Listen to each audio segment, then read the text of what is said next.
website. These slides will also be made available on Zenodo, and these will be circulated to you all after the meeting.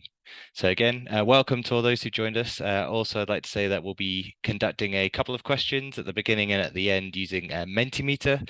So I've just posted the details in the chat function. So it's menti.com, and the code 28770794 is also in the meeting chat. I'll go over those again when we do get to that point. Just to say that to have a device, your phone, tablet, or a laptop ready so that you can contribute a couple of answers to the opening Menti questions as well. So I'll just give it another minute as we welcome more colleagues into the room before we get started.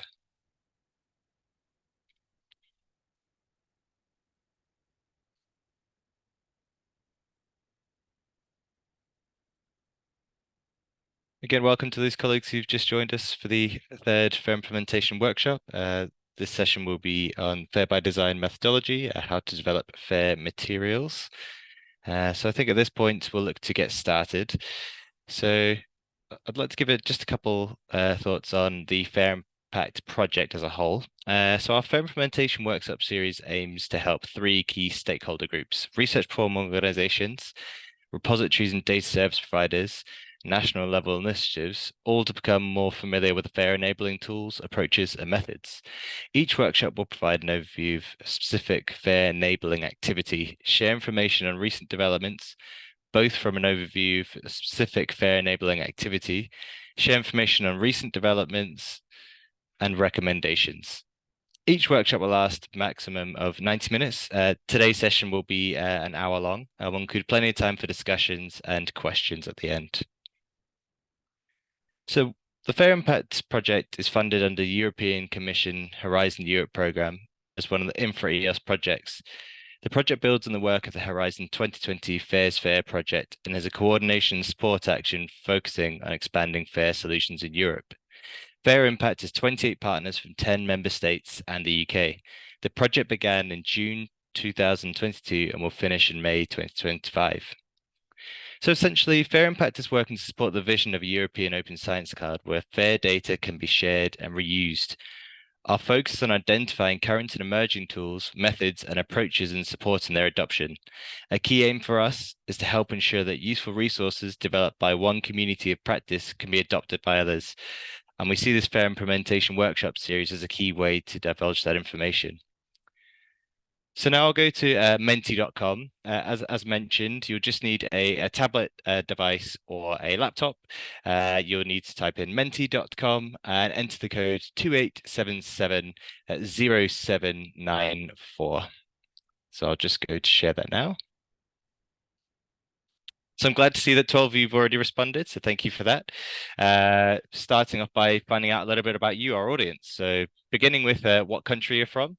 So I can see we've got plenty of European representation of Germany, Ireland, Greece, Finland, France, Sweden, Austria, Netherlands, and Switzerland.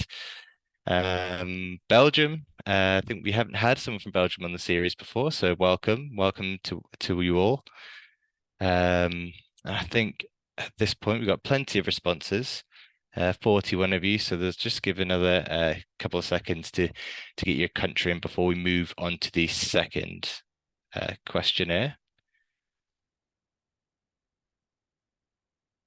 So I think that we'll move on at this point. So what organization do you represent? Of course, earlier I mentioned our workshop series aims at helping three key stakeholder groups, but certainly we're very open and welcome to other organizations and colleagues joining us from across Europe and further afield as well. Certainly see there's a strong contingent from research performing organizations as well as other colleagues represented on the call, which is always good to see as well. So thank you again for contributing your thoughts to that piece. So just give another 10 seconds or so to get your answers in.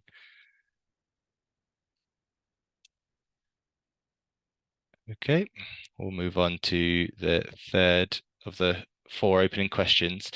So we'd just like to know what your role is within your organization. Just a couple key examples of colleagues we're very familiar with: data stewards, researchers, research managers, policymakers, service providers, and others as well. And well, we always have a strong contingent of data stewards who join us on these calls.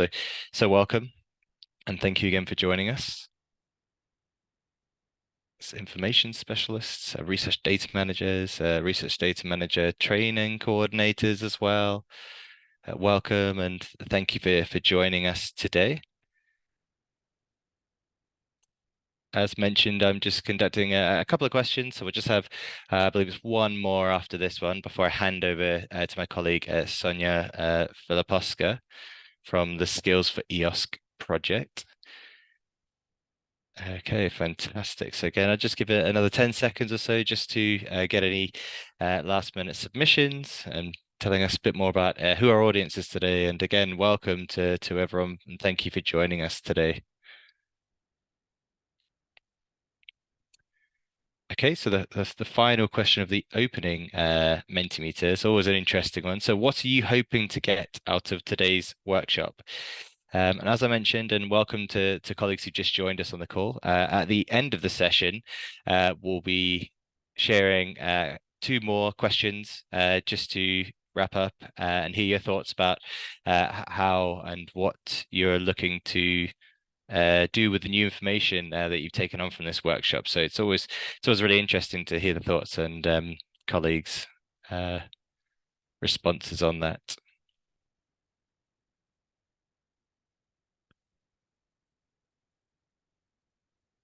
It's okay, clear information. Improve my practices on producing fair data. Best and simple to implement practice to make data fair. More clarity about what fair by design entails and some learning resources. Absolutely.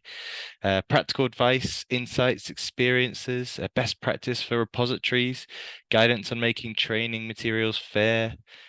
Improve verification of materials. I'll just scroll down as I can see we've got plenty of responses. To learn more about your methodology, guidance on making materials fair, an overview of the most important steps in creating fair objects. And again, I'll leave this question open, and perhaps you can let us know some of your thoughts as Sonia presents to the group. I heard of the concept of fair by design before. I'm looking forward to learning about concrete examples and strategies. I'd like to be able to give practical advice to researchers, and I feel practical tips seems to be coming up quite a lot in our responses from you all so far. So I think at this point I'm going to unshare my screen. I'm going to hand over to my colleague Sonia Filiposka. She's the task leader for the Fair by Design methodology in the Skills for EOS project. So I'll just stop sharing and hand over to Sonia now. Sonia, welcome. Thank you. Let me start sharing and we can start. I hope I will live up to the expectations. Let's see how it goes. In an hour, I cannot teach you to really practically implement the Fair by Design methodology. It's too little time, but I can give you tips, tricks, and point you to detailed materials on how to do it with recommendations and everything. So I saw that you are all interested into making fair materials, fair data, and everything. Of course, when we come to the question why fair learning materials, there are so many reasons and so many answers. One of the answers that I like the most is that when you are made, to provide training about open science, about RDM, about EOSC and stuff, you teach people how to produce fair data. It's only nice if your learning materials are fair as well, right? Because you are supposed to practice what you preach. So this is one of the main reasons why I am so excited into making fair learning materials and why we developed the Fair by Design methodology in order to ensure that inside the Skills for EOSC project, all the learning materials that are going to be produced are going to be fair. We will talk about levels of fairness later while we discuss the methodology. So the idea is to lead by example, right? If you teach about fair, then make your learning materials fair. And by making them fair, you will actually contribute to a larger community and enable co-creation of all of these learning materials so that you can make high quality learning materials so that you can share and expand your knowledge. And by being persistent with creating these fair learning materials, you will help others to see the benefit of fair in general, right? I just want to mention that I cannot see the chat. So if you have any burning question or anything you want to ask during the presentation, please feel free to do so. Just open the mic and interrupt me. Otherwise, we will take a look at what you're writing in the chat after I finish before we end this session. One of the things about the fair by design methodology is that it aims to create fair learning materials for all stakeholders in this process. So that means first and foremost, not just for the learners, for the students, for the trainees, or whatever name you want to pick for them, but also for the instructors. So when you look at the final product of the fair by design methodology, it's fair for learners, but also fair for instructors. Why do we make a difference between these two? Because they have different goals, right? If you are a learner, then what you really want and need is to easily find the training content, to be able to easily access it, and for it to be interoperable in a sense that I can use different devices and different softwares to open it, to read it, to use it, and then reuse in a sense of revisit, come back to use it again, and so on. If you're an instructor, then your world is a bit different, right? You still want to find the training materials, but you want these to be editable versions, right? So you can adapt, so you can put them together with other things you found and so on. You want to understand fully the context of the materials, which is, for example, very difficult if you just see one slide and there is no other information about the slide at all. And you want to be able to reuse them, but of course, according to the licensing terms under which they are made available. So we try to cover all of these inside the fair by design methodology. You will tell me in the end if you think that we are doing a good job and we should continue, or maybe we need to make some changes. The thing is that if you want to make something fair, and if you have been doing trainings about fair data, you know this, it requires commitment, right? It's not something that it's just like 3 clicks and, oh, okay, my data that wasn't fair before is fair now. It requires time, it requires effort, it requires extra things to do that people usually don't want to do. It's the same thing with the learning materials, right? If you want to make them fair, then you need to invest time into it, you need to invest manpower, and you need to learn new skills. So fair learning materials means that you will need additional work and additional time to make them fair, right? With fair by design, we try to make that time as minimum as possible, because if you're trying to make something fair after you created it, sometimes you need to redo parts of the things which will actually take more of your time. So the idea of fair by design is to start thinking fair from the start and basically do all of the steps with the idea of minimum effort, maximum gain.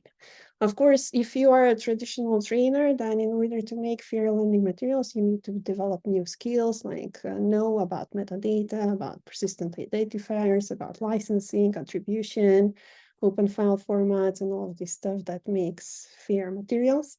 And you need to make sure that you pay attention to the details, in a sense that really, truly good, fair learning materials for instructors are not just the learning content. They should be accompanied with what we call an instructor kit. These are extra, this is extra information that helps other instructors reuse your learning content, right? As I mentioned the example before, when I see the slides that you've shared, understand what was meant with the slides, right? How to present them, in what kind of setting, what was the context, and so on. So I need additional information in order to do this. This is how we started working, and we developed the fair by design methodology. What you see here is a visual representation of the fair by design methodology in a nutshell. We said, okay, we will try to develop learning materials fair from the start, so by design. So that means that we need to take a process for developing learning materials and embed inside it additional steps so that we ensure that the end product is going to be fair. So what we did is we took the backward instructional design process, which is one of the most popular processes for developing learning materials at the moment. And then we extended it so that we add the additional steps that are needed in order to implement the FAIR principles. The idea is that at the end, what you are going to produce is going to be fair for both learners and for the peer instructors. We divided this whole process into several stages: prepare, discover, design, produce, publish, and verify. And as you see on the image here, the whole development of the learning material basically never stops, right? Once you go through verify and you deliver the training, you provide the learning content for the learners. Then you start gathering feedback, you start thinking about maybe changes that need to be added because something changed and that is related to the learning materials and so on. So that in that case, you will go back and start again from the beginning, improving the learning materials. So basically, you can use the same methodology in order to provide new versions of already existing learning material. In this sense, you can also use it in a way to verify already existing learning materials which are not fair at the moment. These are just the shortcuts, let's say the short introductions to all of the stages of the FAIR by Design methodology. I will try through this webinar to go into more details for each of the stages and to give you some practical tips or recommendations or stuff that we are using in Skills for Us, how we are approaching each of the stages to implement the FAIR by Design methodology. What you see here is the, let's say, bare bones version of the FAIR by Design methodology. The methodology itself, it's explained in one of the deliverables of the Skills for Yosk. I will give you the link in one of the slides. But the thing is that how you're going to implement it, so which exact tools, file formats, and so on you're going to use, it's up to you, right? We don't say, okay, you have to use this file format or you have to use this tool in order to produce fair learning materials. This is not part of the methodology. Methodology only gives you guidance on how to go through each of the stages and what are the things that you need to think about. How you are going to practically implement it is up to you to decide. What I'm going to show you as tools and formats in these presentations, these are just recommendations and things that we adopted in Skills for Us. So it's not something that is formally part of the methodology, but a choice that we have made on how to practically implement the methodology itself. So in prepare, basically, we start with learning the skills that we don't have. For an example, if you don't understand and know how to implement FAIR principles, you need to learn about it. And then you start preparing about developing learning materials. So that means you need to define the purpose, the learning objectives, and the target audience. Once you have an idea, okay, I know about FAIR, okay, I need this type of learning material, then you go into the second stage, which is discover. This is the moment of trying to reuse what is already out there. So you're trying to find existing resources and you try to identify their potential for reuse. At this moment, you need to check if they have licenses that enable you to reuse them and make sure that you know how to attribute them because their ownership is by someone else. In the next step in design, you define the structure and the syllabus of the learning materials. So that means that you will define the high-level content of the materials, and then you will structure it into smaller pieces down to the level of learning units.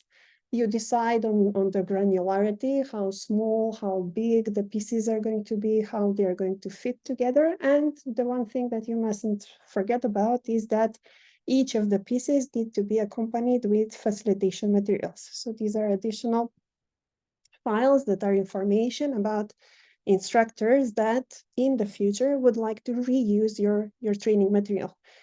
You might even use them by yourself in case you deliver the training now and then you need to deliver the same training in a year, right? You need to remind yourself, okay, what was the idea? How was the plan? Which was going first? What do I need to pay attention to? And so on. And this is how the facilitation materials can help you as well. At this point, you're now ready to decide on the license of the overall package that you're going to deliver, and then you can go to produce, where you're going to develop the actual content. Here you need to choose an open file format, open tools, so that stuff are reusable later on by other instructors, right? If you use something closed, which is proprietary, then other instructors can only use it if they have the same proprietary software, if they paid the license, and if this software disappears in a few years or something, then reuse is going to be very, very difficult. That's why we need to use open file formats and open tools. You define the metadata according to a metadata schema. We'll talk about it later in more details. And you do an internal quality assurance. So just to check if you did everything, if you have all of the elements, is everything looking fine at this moment? If you're done and everything looks okay, then you can move on to publish, where you want to release the materials for the public. So for both learners, the final version of the content, and for instructors, the editable version of the content. You need to ensure that both can pass the accessibility test, because we are developing content for all types of learners, right? With, without disabilities, different types, and so on. And what you want to do in the end is to enable feedback gathering, because you want to gather feedback about what you produced, what you published. In the verify stage, you do a final quality assurance check by an external party, preferably, to make sure that everything you publish works as it should, that you are gathering feedback. And then afterwards, you're slowly going inside continuous improvement by analyzing the feedback and responding to this feedback by creating new version of the learning materials. So this is, in a nutshell, the FAIR by design methodology, the idea on how to create FAIR materials. Let's see now, step by step, in each of the stages, what you should do and what are our recommendations on how you can do it in order to ensure that you covered all of your bases.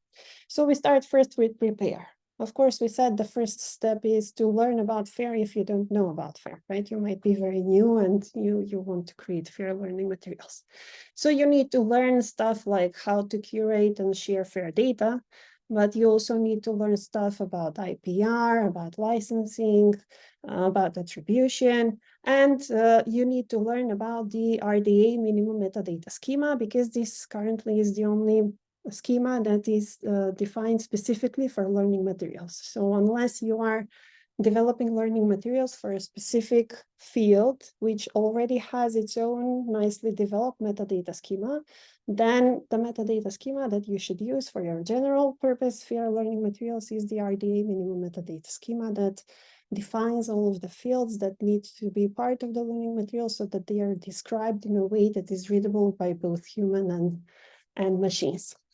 In a nutshell, basically in this FAIR step, you need to learn about the FAIR principles, especially stuff like how do you find and add information to public repositories, what is a unique and persistent identifier, what does it mean human and machine readable, right? That humans can understand the information, but also machines can automatically understand and read the information in the metadata. What is a metadata schema and how I can use it? And what types of licenses are there? What is an accessible license, like the CC BY license, for an example, which we recommend for use for the learning materials. Once you're done with the very first step, you have an idea, okay, about FAIR. The next thing is to understand what are FAIR learning objects. So the FAIR by design methodology actually aims to create FAIR learning objects. And we define a FAIR learning object as a package of minimum one learning outcome. So what I want to achieve with this learning material, a lesson plan, which is actually information for the instructor on how to deliver this training, this content, lesson content, which is consumable for the learner, the information that I'm supposed to learn from, minimum one activity, because according to the to the latest recommendations on learning. Learning is effective only if learners actually try to implement what they are learning about, try to put it into practice, right? And that's why you need to have activities for them to try and see if they understood what you're trying to teach them. Assessment, such as a quiz or a task or whatever, to check if they have gained the knowledge, if they have achieved the learning outcome. And facilitation guide, in a sense, when you are supposed to deliver this training for these fair learning objects, how do you prepare for it? How do you deliver it in the moment? What are the steps and the tasks that you need to finish after the training? Like gather feedback, send the materials to the people, and so on and so forth. So all of these stuff are actually defining a fair learning object. Inside the fair by design methodology, we have a very long definition on what fair learning objects are. These are all of the characteristics of the fair learning objects. What is interesting here, and you need to remember, is that they are basically composable into aggregates, right? So we try to implement FAIR on the smallest piece of learning materials. So this one package with one learning objective, one activity, one small content and everything. And then we combine multiple objects together in order to create a bigger FAIR learning object, like a section or like a whole course or maybe a whole FAIR learning path. So we try to implement FAIR on the lowest level, and by having it on the lowest level, combining these objects together will make you in the end create a FAIR course that is going to be developed by the FAIR by design methodology. So now if we go back to prepare, we understand FAIR learning objects. Okay, this is what we try to achieve. How do we do it? We said we are going to use the backward instructional design process. Okay, what is the backward instructional design process? Well, the backward instructional design process says, okay, if you want to create FAIR learning materials, the first thing that you need to think about are the learning outcomes you want to achieve. And then you work backward towards the content that you need to create in order to achieve these learning objectives. So the first step is define the learning objective. Then you think about assessment, how I'm going to check if you achieve these learning objectives. Then I'm developing the content. This is the backward instructional design in a nutshell. Once you say, okay, I'm going to use it, then let's start using it, right? So we go into the step of ideate, where we need to define the first step of the backward instructional design process. And this is, we need to define the purpose, why I'm creating these learning materials. We need to define the target audience, who is this for? Are there any prerequisites? Maybe this is an advanced course and it presumes that you have knowledge about certain things. And what is the scope? How wide it is? What is it covering? And so on. Once you have this idea, then the final step is to formulate the learning objectives. What you need to remember about the learning objectives is that when you define them, they need to be specific, they need to be measurable, attainable, relevant, and time-bound. Otherwise, they're not very good in a sense that they do not convey the exact information to the learner. Okay, what are you going to learn at the end of this section, course, module, whatever it is. One of the recommendations here by the FAIR by design methodology is to use, for an example, the Bloom's taxonomy or something similar to the Bloom's taxonomy, because it helps you achieve these smart learning objectives. That means that you need to define the learning objective in a sense of combining action verbs, which depending on which action verb you choose, you see there are different levels of the order thinking skills from lower to higher, which actually are going to also describe the level, the difficulty of the learning unit. So after prepare, let's say we finished prepare, and that means that we started the process. We know the basics. What is this learning material for? Who is it for? We have the learning objectives, right? If we want to continue the process, then now we need to think about assessment. How are we going to check if you achieve the learning objectives or not? This is the moment where we also integrate the discover step. because the idea of getting out there and trying to see if these learning materials that you want already exist, if there is something similar and so on, it's also going to help you see what kind of assessments are out there, how can you achieve the learning objectives and stuff, similar to what is defined with the second step of the backward instructional process.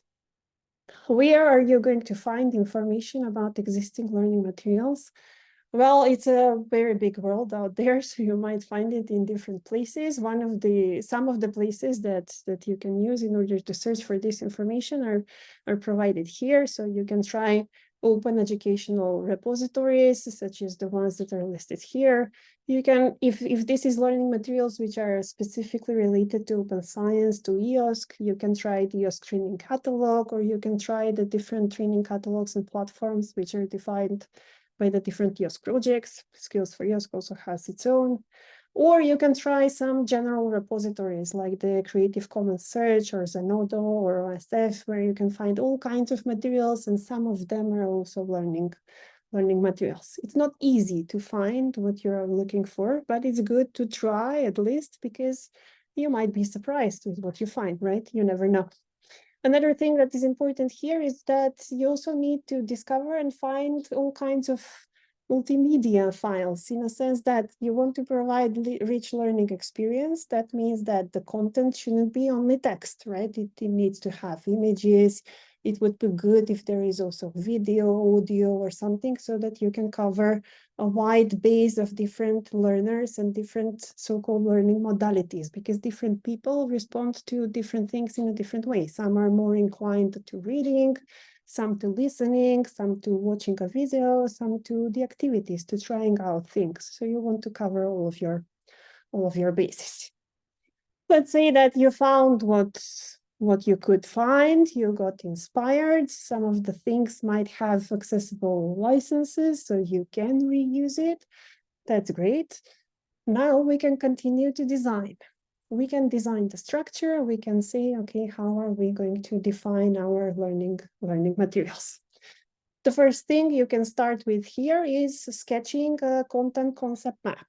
This is just a simple sketch where you just define the main terms you want to cover in your learning materials and get an idea on how to combine them together. Based on this map, you can try and then define the syllabus for the learning materials. The syllabus for the learning materials is a very important element of the Fair by Design methodology, because this is the place where you're going to provide all of the metadata about the learning materials. And also, this is the main information that you are going to provide to the learners as basic information about your training, your course, your module, or whatever learning material you are defining.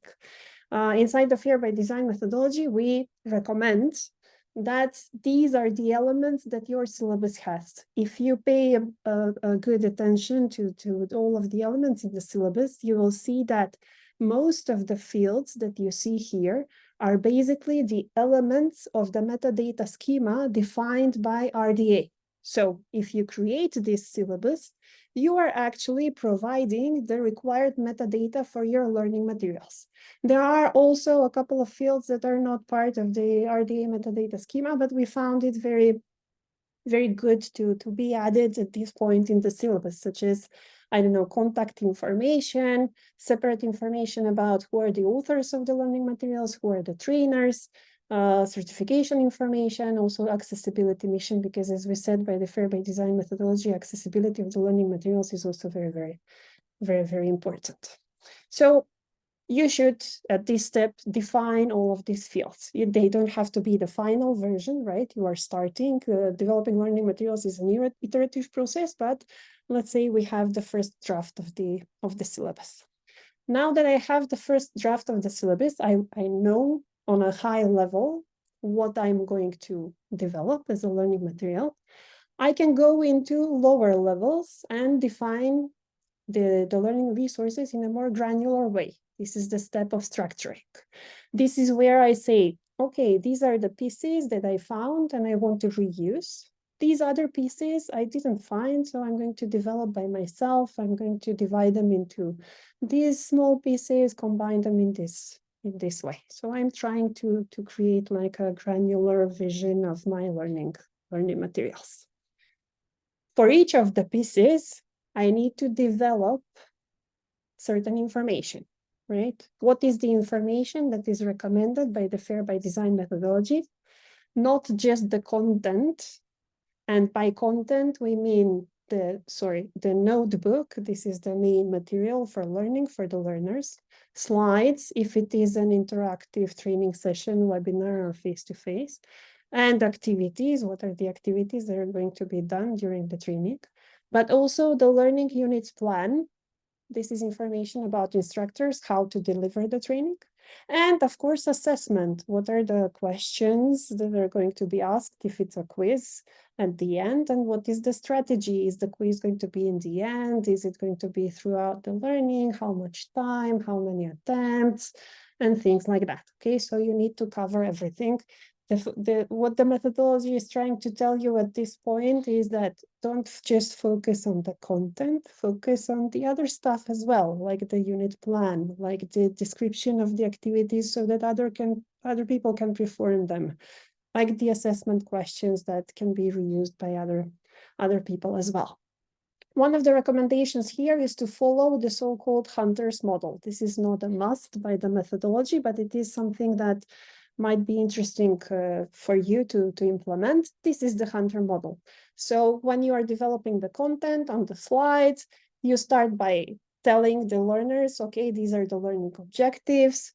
Okay, what are the needs, what we need to do, how are we going to do it with the plan. Then you provide them the so-called hook, something interesting to hook them to stay for the rest of the things. Then you try to evaluate if they understood what you were providing as content. You wrap up, you provide them with the main takeaways. You try to do I'm doing it the other way around. From the hook, you instruct, you give them the content, you provide them a guided practice, you wrap up and you say, okay, we learned this and that, this is the takeaways. Then you evaluate if they actually learned what you were hoping for them to learn. And at the end, you do a self-reflection. How did it go? Did I deliver it good? Did I deliver it bad? Was I supposed to pay attention to something else in more details and so on? For an example, my reflection here is that I messed up the line of the workflow. I'm sorry for that. During the development, I said one of the very important thing is to provide this facilitation instructor kit, right? And this is the unit plan, this is the description of the activities, this is the assessment, but also the so-called facilitation guide. The facilitation guide is an overall document that represents the so-called trainer's view, right? How are you supposed to organize the training event so that it's efficient, so that it's smooth? What to prepare beforehand?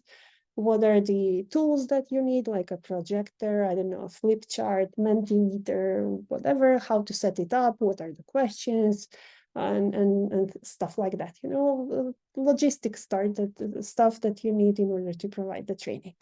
And of course, don't forget in the design to design the feedback form, the questions that you're going to ask at the end to check if people actually learned something from the training, how good it was, what are the things that you need to pay attention to more, and so on, which is very important for both sides, for learners and for instructors. Once you're done with design, you basically have an idea for everything, the whole package that needs to be developed. So the next step is to just start developing it, right? So you go to produce. Okay, in produce, the first thing I need to do is choose the tools and formats that I'm going to use in order to produce the material. Here, don't forget that we have two types of materials. One is for the learners. So these are the final formats that are going to be consumed by the students, trainees, whoever the learner is. And the second package is the editable formats. These are for other instructors, for other trainers that would like to reuse your fair learning materials. You are developing them fair so that they can be reused in the future. You need to choose open file formats. If you choose open file formats, then you're good to go. The other thing that you need to ensure here is that the tools that you're using enable versioning. And this is very important if you are a team that develops the learning materials so that you can work in parallel. But also, it's very important for the whole process of developing new versions of the learning material and making sure that you're always up to date and you understand how they developed during the timeline of development and so on and so forth. There are different solutions for this, okay? You can use different file formats, different environments, and so on. What we did in Skills for IOSC is we did it like this. So we defined this logical organization of the learning materials. So this is the root, the entry point for the learning materials. Then we have this folder, which is called resources. Inside it, we keep the syllabus, the facilitation guide, the feedback form, the questions for the feedback form. And then we have the learning content, which can be, as we said, granular on different levels. So for us, the first level is section, the second level is module. Then we have the lowest level, which is learning unit. Inside each learning unit, we have the learning content. We have a slide deck if one is needed, it's optional. We have the learning unit plan, and we have the description of one or more activities and the question bank and strategy for the assessment. So we are trying to follow this structure, which is based on all of the steps that I was talking about during the design stage. This attachments folder that you see here, this is where we keep the multimedia, the images, files, the extra resources, the videos, and so on. These first parts here, README, license, citation, and code of conduct, this we use in order to describe the learning materials. So the license is the license for the learning materials. Citation is the formal way how to cite the learning materials. README is the landing page that describes the learning materials. And code of conduct is the rules under which co-creation of the learning materials can be implemented. So once we did this, the second thing that we did is we chose some file formats and tools. So these are our recommendations for Skills for IOSC. You don't have to use them if you don't want them. It's just one way how to choose these open files and formats. So we said, okay, to be as most fair as possible and to make sure that the made learning materials are going to be consistent and reusable for a long time to come, the best way is to describe the learning content using Markdown and PowerPoint slides as the editable content. Both Markdown and PowerPoint slides are open file formats, so they are not attached to a specific software that needs to be used in order to open them. And there are free softwares available in order to edit and to create the content.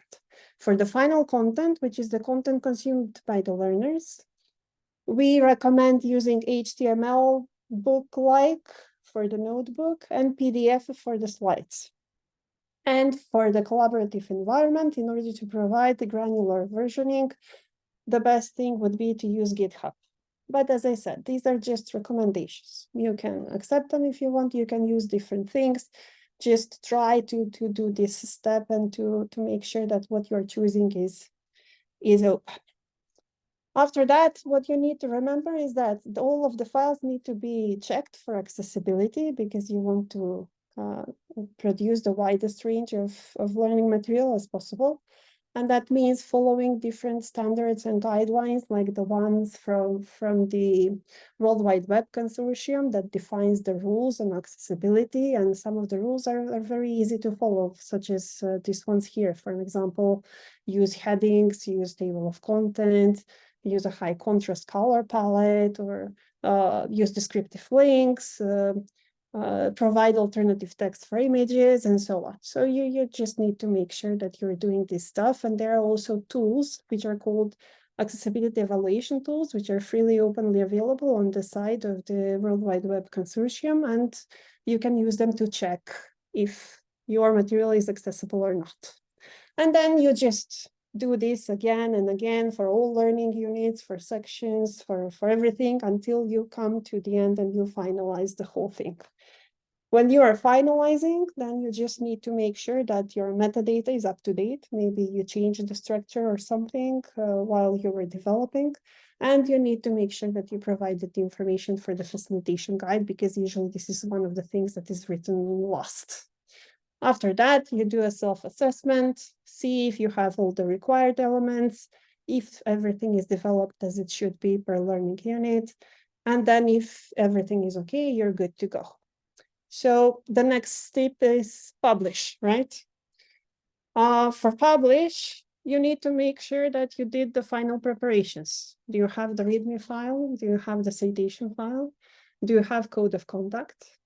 If you have these three things, then you're ready to publish. We recommend publishing to Zenodo. You can publish to any other public repo that provides a PID, no problem. For Zenodo, we developed an automated workflow for skills for use that you can take a look at and reuse if you want. It's quite easy from GitHub to automatically publish to Zenodo. The record is going to be created automatically, and then you just need to go to Zenodo, double check, and click approve, and that's it. This publishing to Zenodo is for instructors, for the reuse part, right? The other type of publishing to a learning management system is for the learners, and this is where you publish the final content, okay? So to Zenodo, you publish the editable version, and to LMS, you publish the final content, you create the quizzes, you set up the feedback gathering, maybe add a webinar room if it's a webinar, maybe you have badges and certificates and stuff like that. The final stage is verify. I did everything. Now I just need to check if it works, if everything is correct, right? We developed a quality assurance checklist that can help you with this verification. And according to the result from the checklist, you can actually see what is the level of fairness of your learning materials. We also recommend that an external party does a quality assurance for your work, just to make sure that it is reviewed with someone who doesn't have any cognitive bias. And make sure that your learning management system works from a learner perspective and that you're gathering all the feedback possible. What is this QA checklist? It's actually developed by a different task in the Skills for Youth project that is focusing on quality assurance. These are the questions that are part of the checklist, and they're divided into two types: essential questions. So if it is essential ones where it says yes, are not positively answered, that means that your learning material is not fair by design. And no, it's not fair by design, even if the rest are yes, right? You have to pass the essential check, which creates the minimum fair learning materials. And then the rest of the stuff, if they are yes, they are increasing your level of fairness, in a sense. There are 8 essential elements, 2 for each part of the fair aspects. So for an example, for findability, is metadata provided in both human and machine readable format is one of the questions. The other one is the learning resource provided into a searchable public repository, right? For accessibility, do you have defined access rules? And did you do the accessibility checker tool? For interoperability, do you use the RDA minimum metadata schema or a domain specific if it's a specific learning material? And did you use open file formats and tools, right? And for reusability, is there clear attribution for everything that you reused? And did you define a permissible license for your learning materials? So this is the minimum fair. The rest of the stuff, like did you follow the backward instructional process? Are you using controlled vocabularies? Or do you have an instructor kit with all of the stuffs that we define and so on? Just improve your level of fairness. So in a nutshell, this was the whole fair by design methodology. We only have one more thing left for me to say, and this is not to forget that this is a continuous process, right? So After I gather the feedback, which can be internal or external, depending where it comes from, you analyze it, you create a list of potential improvements, decide which ones are going to be bundled together, and then you go through the methodology again to create a new version, which you're going to release to Zenodo as a new version in the same record. Then you get another list of improvements, you choose which are going to be improved, and you go again and again and again, and you produce high quality learning materials.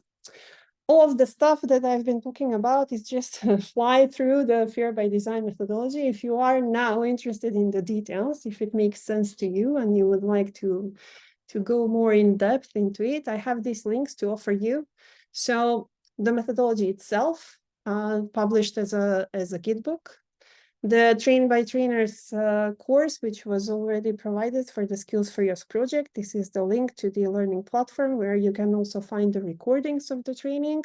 And this is the link to GitHub, where you can actually see that the training itself was developed using the Fear by Design methodology, because we practice what we preach, as I said in the beginning. However, make sure that you understand that the methodology is not set in stone, okay? So it would be great if we can get feedback from you and you help us improve, right? You might think some things are good, some things are bad, something is missing, something is way over the top. So it would be great to hear from you and gather this feedback. With this, I would end. And let's see if you have any questions in the chat that I can answer at the moment, or maybe you would like to provide your feedback in the Menti questions later on. So I need to stop sharing so I can take a look at the chat.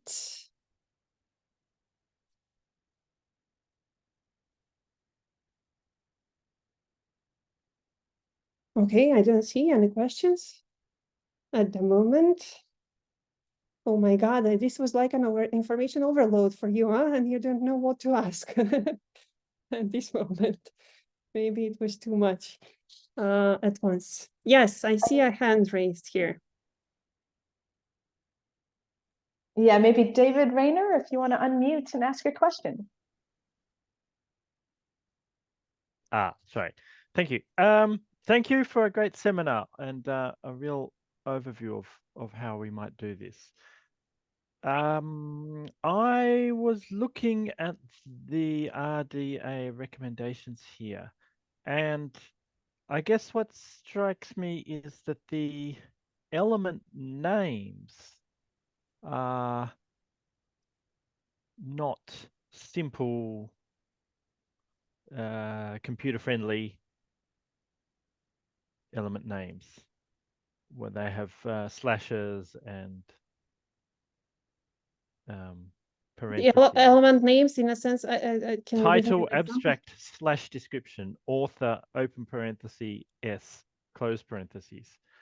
Okay, these are okay, we're talking about like the element names of the syllabus that I showed you. Let me the element, yeah, the metadata, RDA. Yes, I understand. Okay, so is there nice these are the ones. No, this is just like a nice representation in the PowerPoint. Yeah, the one thing.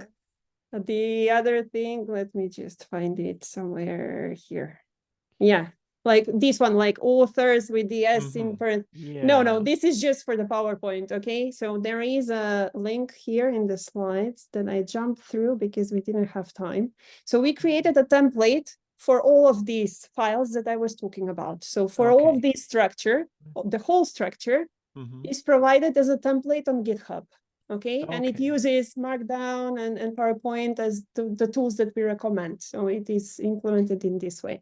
So if you go to this link to the templates, you will see that the names are not exactly these names, and that inside the syllabus, there is actually like a, let's say, duplicated information, in a sense that the human version of the metadata is provided in a regular text in Markdown, and the machine readable metadata is provided in the header of the file. And for the machine readable part, we followed the naming of the fields based on the best practices for software development, as you said. For the names, for the human-friendly variation of the syllabus, here you can be more, let's say, more relaxed because it's a human readable format. But for the header, we followed the best practices on naming the fields according to software development standards. However, I need to just one more comment from me. It hasn't been easy because at this moment, the RDA minimum metadata schema doesn't provide a very machine-friendly name for each of the fields, right? Right. We have the schema, but it's not machine-friendly at the moment. Okay, it is provided like this. These are the actual names from the schema. So for the header, we kind of adapted it using the best practices from software development. But we are looking at the activity of this group, and once they define a true schema in a JSON schema format or something else, then we will change the template and adapt to what they defined. Because at the moment, it's our view of their human-friendly version, if you understand me. Yes, no, this is exactly what I was wondering. So, yeah. Okay. Oh, thank you. You're welcome.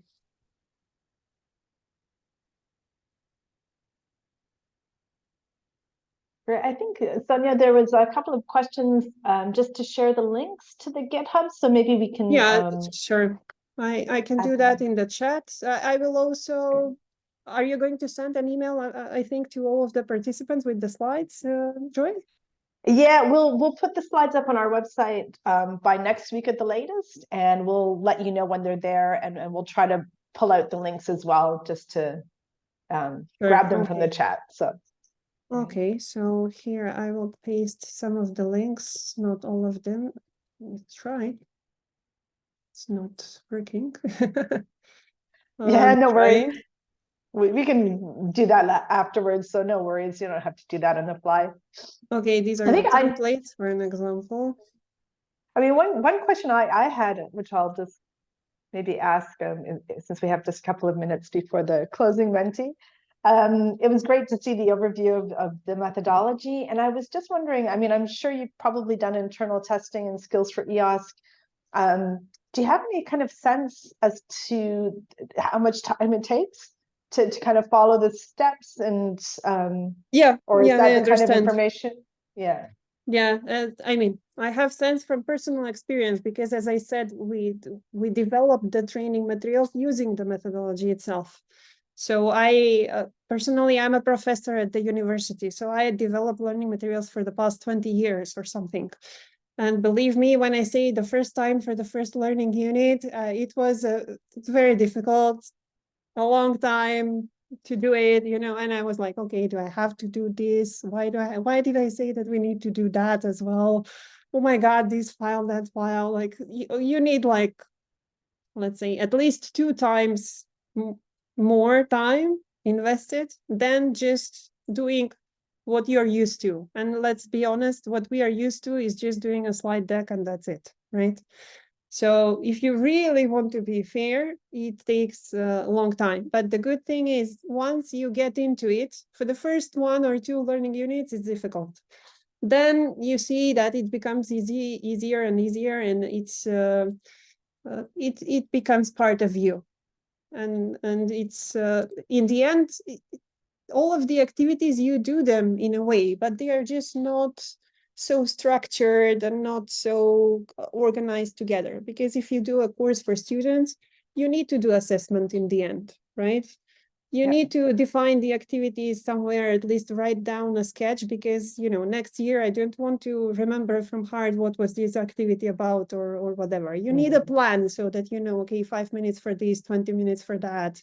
I need to pay attention to these. I don't want to forget that. So you have this information. It's just like all over your PC, if you're me, right?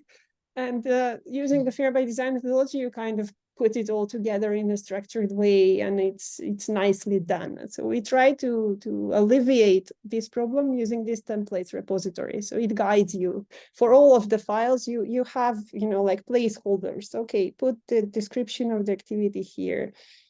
Create a table like this and just fill it out. 5 minutes for this topic, 10 minutes for. Do you have badges or certificates, or you don't? You just write the information. So it kind of guides you through it. But I have to admit, the first time it's like bloody painful. Then I it think you're right, becomes though. I easier. mean, we have to practice what we preach. For too long, we've been kind of creating unfair training materials ourselves. So it was really good to see this approach, and I'll definitely make a try and do that myself. Yeah, and as I said, I mean, with the checklist, you don't have to do everything at once, right? Try to be minimum fair, and then try to add stuff here and there. Okay, from now on, I will try to describe my activities, or from now on, I will try to add questions to my slides, or something like that.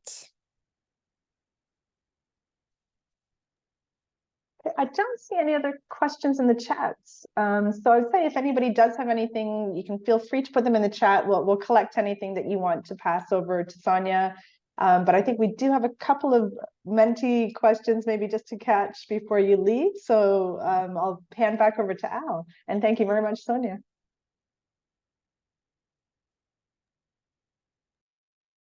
Thank you, Joy. Thank you, Sonia. Yes, we just have 2 questions just to finish on.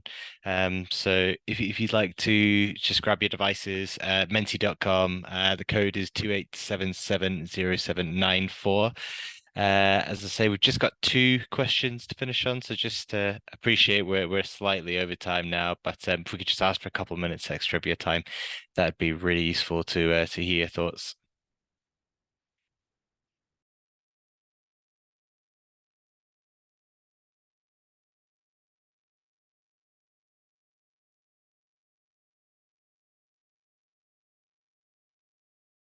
Oh my God, there are so many more details in the links that I'm going to provide you. So this for me was like a bird's eye view.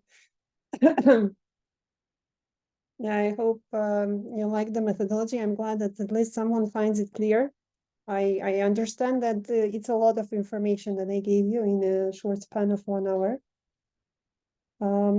But I really hope that it helps you on your journey on creating fair learning materials. There is, for the Learning Skills for EOS platform, there is like a login as a guest button. So you can do that one. If your institution is part of the Skills for EOS project, then you can also register, create an account. Because as a guest, I think because of GDPR issues, you cannot access the recordings. But if you have actual account, you can access the recordings as well.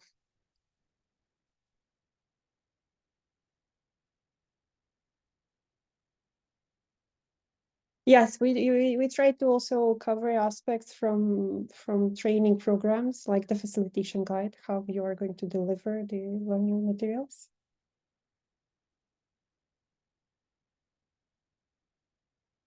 So you're going to have all of the links. There are also some extra slides in the presentation, and I just jumped through them because we didn't have time, but maybe they might be helpful for you as well. Right, And yes. Sorry, Sonia, I'll just move us on to the last slide now. Yes, I hope I inspired you to make fair learning materials, especially if you're training people on how to make your data fair. Because the way I entered this is exactly like that. I was attending a training on fair data, and the first thing at the end of the training that came to my mind was, okay, is this material that you're training me with fair, actually? How did you make it fair? Great, I'm happy if you try to implement something from this, okay? You don't have to do the whole thing, as I mentioned before. Start with something small, like, I don't know, the syllabus, so that you make sure that you also cover the whole metadata schema thing. Or, I don't know, just make sure that the content that you created, you checked for accessibility, because this is very also important because of many new laws that have been put into action in the European Union and even beyond. The checklist, the quality assurance checklist also might help you, yes, think about stuff that you might have forgotten or something. There is also in the links, you will find a real kind of cheat sheet, let's call it, with the steps to implement the methodology. This might help you as well. Take a look at GitHub and the structure and the way we did the material. You might get inspired.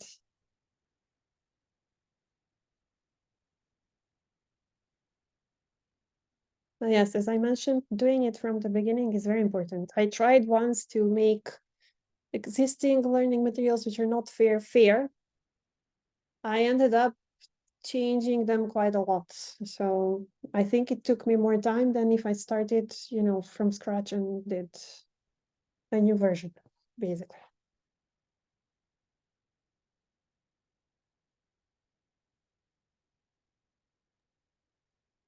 I can see that we're at just 5 minutes past, but again, plenty of responses there. Just want to say again, thank you to Sonia for a tremendous overview of the methodology. Again, the clarity I think is very impressive and certainly comes across when you've only got an hour to present. Certainly less than that actually when I took the first 10 minutes and introduced the Fair Impact Project.